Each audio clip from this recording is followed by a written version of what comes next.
Hello. Hello. Hi. We have to keep attention. I know, we have to keep the attention. So this is Justin Paul. Hi, I'm Justin Paul. That's Benj Pasek. I'm Benj Pasek, and there were some reveals today. I think there's an imposter. Well, before we start, we need to clear the air. something up. There's an imposter among you. I am Broadway Girl NYC. So we just need to clear that don't believe up. the lies. So whatever you heard is not true. So I think what we want to talk about is becoming songwriters, sort of everyone's talking about the internet.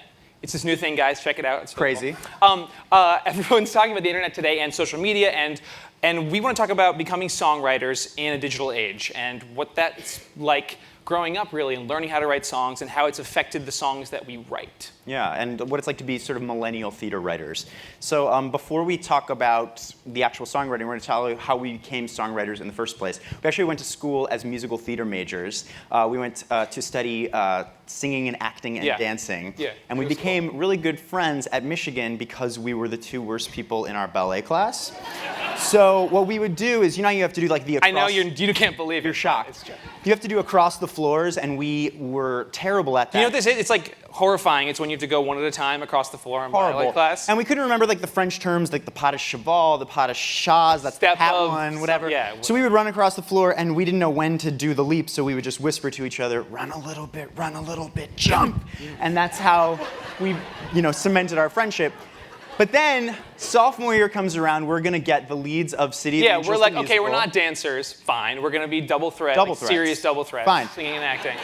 The cast list gets posted, and we're ready. And I see my name, and I look, and it's next to the part of Man with Camera. This is for City of Angels, the musical? City of Angels, the musical. And Justin is cast as Harlan Yamato, the Asian backup dancer / coroner. The first day of rehearsal, the director comes out and he says, there's no small parts in theater. Like, this speech, right? He looks right at me and he goes, even the man with camera. Which is when you know it's all lost. So we were like, we need to make our moms proud. They're going to come out to Ann Arbor and see us. This is a real Mulan moment. We got to instill the pride. Bring honor to them all, yes. Bring honor to us all. And so we said, you know what, let's write a show. Right, yeah. So we were like, we're not going to be great singers. We're not going to be great actors or dancers, apparently. So let's write a show. Let's write like a review of our songs. And then we had just started kind of writing for fun. But we were like, this will be our thing. And we're like bitter about not getting parts, but we'll be bitter and we'll say, well, this is our show. We wrote it. So we wrote this show. And it was just a collection of songs, of things that we were thinking about, things that we were feeling going through as 19-year-olds. It was like very emotional, like very hard on sleeve. Very emotional. Like, this is my life and it's really hard. Yeah. And we wrote this collection of songs. It was called Edges. And we put it up, and the timing, looking back on it, was really amazing and lucky because this was April 2005, like months before this YouTube had launched, maybe a year before this Facebook had launched. So it was this really incredible timing where we were able to write our songs. And we were still sophomores in college, so we didn't have a show, we didn't have anything happening in New York, but we had these songs, and we could put videos of them online, or we could get them out to other people at college at Facebook, because there was like only a small number of colleges on Facebook at that time, and we could get messages from people, and they were like, hey, we saw this show that you did at your school, I love that song, I want to do that in my cabaret, or I saw that song, I would love to do it in my recital, and pretty soon we had people like from all over the country and even the world writing to us in our sophomore year saying like, I love your songs. And so that was a sort of, at least as far as we know, sort of new thing in terms of how to discover musical theater. Yeah, and so... Would you agree? I would agree. Great, thank you. In fact. And the timing is really cool, and so in 2005, it began this sort of democratization of who could be a musical theater songwriter. So we were able to put these songs online and be 19 years old and write about our 19-year-old problems, and 19-year-olds were able to then watch these videos. And be like, I'm 19 I'm 19 too, yeah. And the traditional model, though, of like being a Broadway songwriter was you have to move to New York City, you have to get a show produced in New York City, and then if you're lucky, get a cast album of that show, and then that could sort of disseminate from there. But we were able to, because of the timing, have our music hit the demographic that it wanted to, and it didn't have to go through the traditional sort of route of having gatekeepers approve or not approve it. It could find its audience right away, and if somebody connected with what we wrote, they would find it and they would connect right back to us as the artist. Right, so we kept writing, and we moved to New York City, and we discovered that much to our dismay, we weren't the only people doing this. This was, we were like, we're pioneers. No, we're not.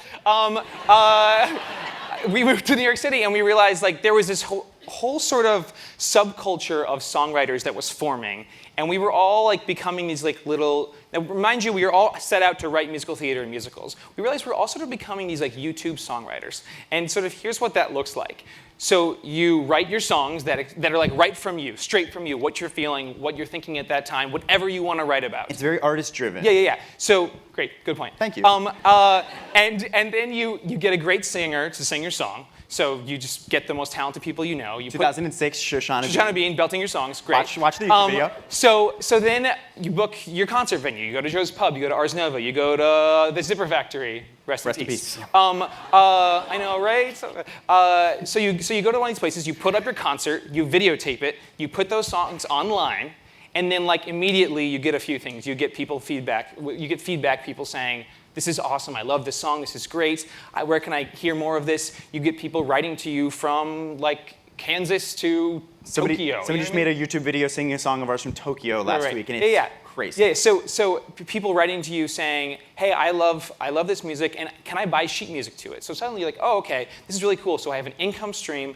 I have people liking my music from all over, and I have this immediate gratification of I write a song, I play it on my piano, I put it online, and people like it instantly, as opposed to just like going through the slog of developing a new musical. And the most important part, it's coming from you. It's coming from what your heart wants to say. So it's really personal stories. Right, but we discovered that as we continued to do this and write sort of for YouTube, we realized that we were writing a totally different kind of song than what we sort of set out to do. So if you look at like what a YouTube song is, or what a sort of contemporary musical theater song is, they're all kind of like 11 o'clock numbers that give you like context from like you need to. It's like when I was 12 and I started out like this. Right, and it ends with like, and now I know, right? So like, you're writing like literally all your training. And it sort of feels amazing. It's amazing. But what you're training yourself to do is just write these 11 o'clock numbers. We did this fellowship with Aarons and Flaherty,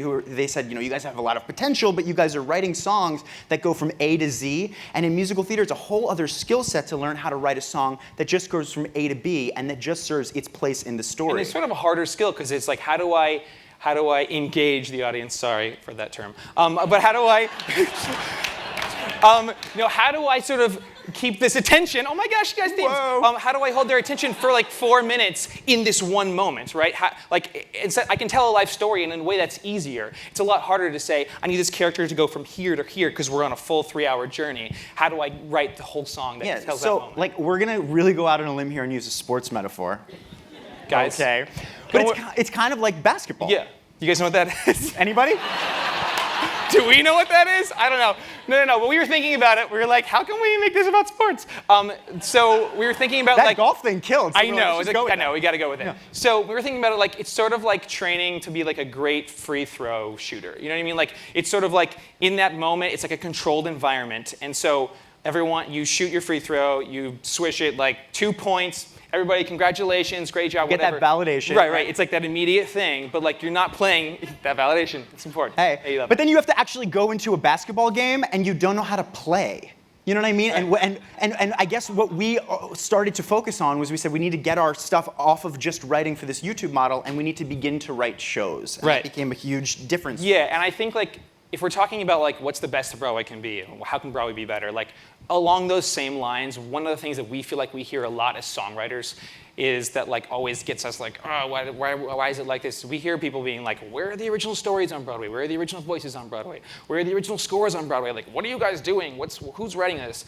I guess the point that we would make is these things are being written, and those things do exist. They exist like online. And there are audiences for them. I mean, you look at how many people are engaging just with the artist directly, and what the artist is saying. Oh, I said engaging again. But what the artist is actually saying, right? They have these fans because they're actually paying attention to what is driven from the musical theater artist. So the stories are not, coming from a novelist and then adapted by a musical theater person, and it's not a screenwriter and then adapted by a musical theater person, but it's really coming from our art form and originating from our art form, which is something that I think we all want to see more of. Right, so I guess the question is, how do you take what's on this sort of, it's its own thing, it's like this virtual Broadway. So how do you take what's on that, and how do we get it onto the Broadway stage? Yeah. That's the question. And for us, I think it's about the writers sort of getting off the hamster wheel of just writing for YouTube, and because it becomes its own end game in in a way. It becomes its own thing that you're just writing for that. And we were doing that. We realized like a year into the city, we realized, living in the city, we realized we're just writing for this thing that's just perpetuating itself, and we're not telling full stories and writing. We've never written shows. So it's not only that the artist needs to take the responsibility, but then like producers help us out and come to us as writers and say, what is the story that you want to tell? Yeah, exactly. We had a producer that came to us a few years ago. Her name is Stacy Mendich, and she came to us and basically said, hey, I love what you guys are doing. And she had seen our stuff on YouTube. She had not, and like we hadn't written a show yet. We hadn't even written a musical then. But she said a really interesting thing. She said, what's the show that you haven't gotten to write that comes from you guys that you want to write? And that's me as a commercial producer. That's the show that I want to invest my time in and my resources in. And we thought that was really cool because it was sort of like a producer coming to you and saying, hey, I love what you're doing. And instead of saying like, I want you to come and find your voice in my show, like take what you're doing and put it into my idea, it's saying, I want to find my show in your voice. It's basically saying whatever you're creating, it's obviously working for a whole group out there, and I want to find a show within that. So that's what we think is really exciting, and that's a great philosophy we feel like going forward for like what is the best that Broadway can be. One of the things that we want to create and what we hope people will encourage our generation to create so that we keep live theater, alive. And so we keep learning how to do that. Right. You know what I mean? So yeah, encourage our generation and make sure that like it's not just that we're writing songs for Vine or Instagram, which is its own cool thing, but that we keep the live experience real and that we're learning how to write long form is Hi, I'm at the really piano important. now. So okay, we're gonna sing a quick song. Is that okay? They were like, do a performance or something. Okay. So this is hopefully, as we've said, like this is going to just prove the whole point because it's not going to be that good. Well, I hope it will be. But this is from a new show that we're working on. It's called Dear Evan Hansen, and it's our first original show. And it's about somebody who is trying to connect to people online, actually, as the first sort of beat of the musical. And so we're going to sing a little bit of it now. It was just announced it's going to open at Arena this summer, and we hope you guys come and see it. This is from Dear Evan Hansen, and it's called Waving Through a Window.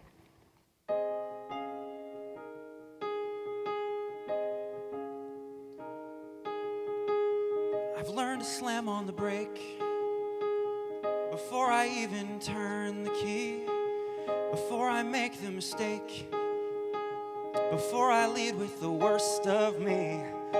Give them no reason to stare, no slipping up if you slip away. So I got nothing to share, no, I got nothing to say. Step out of the sun if you keep getting burned. Step out of the sun because you've learned,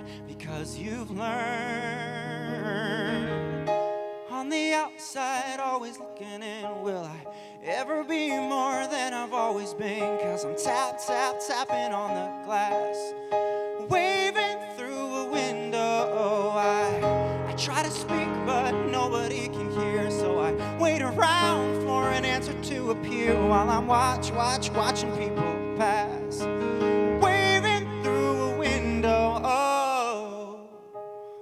Will anybody see? Is anybody waving back at me? When you're falling in a forest and there's nobody around, you ever really crash or even make a sound?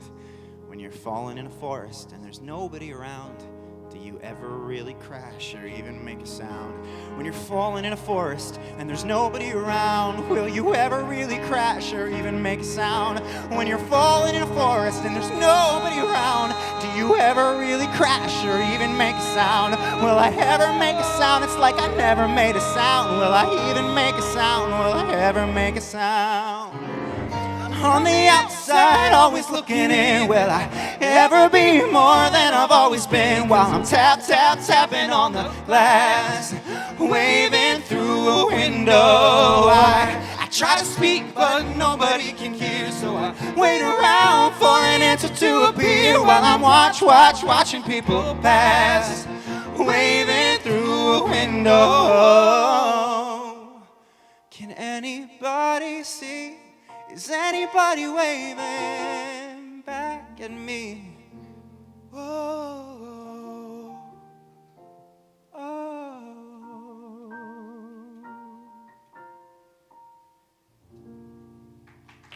Thank you guys. Thanks, guys.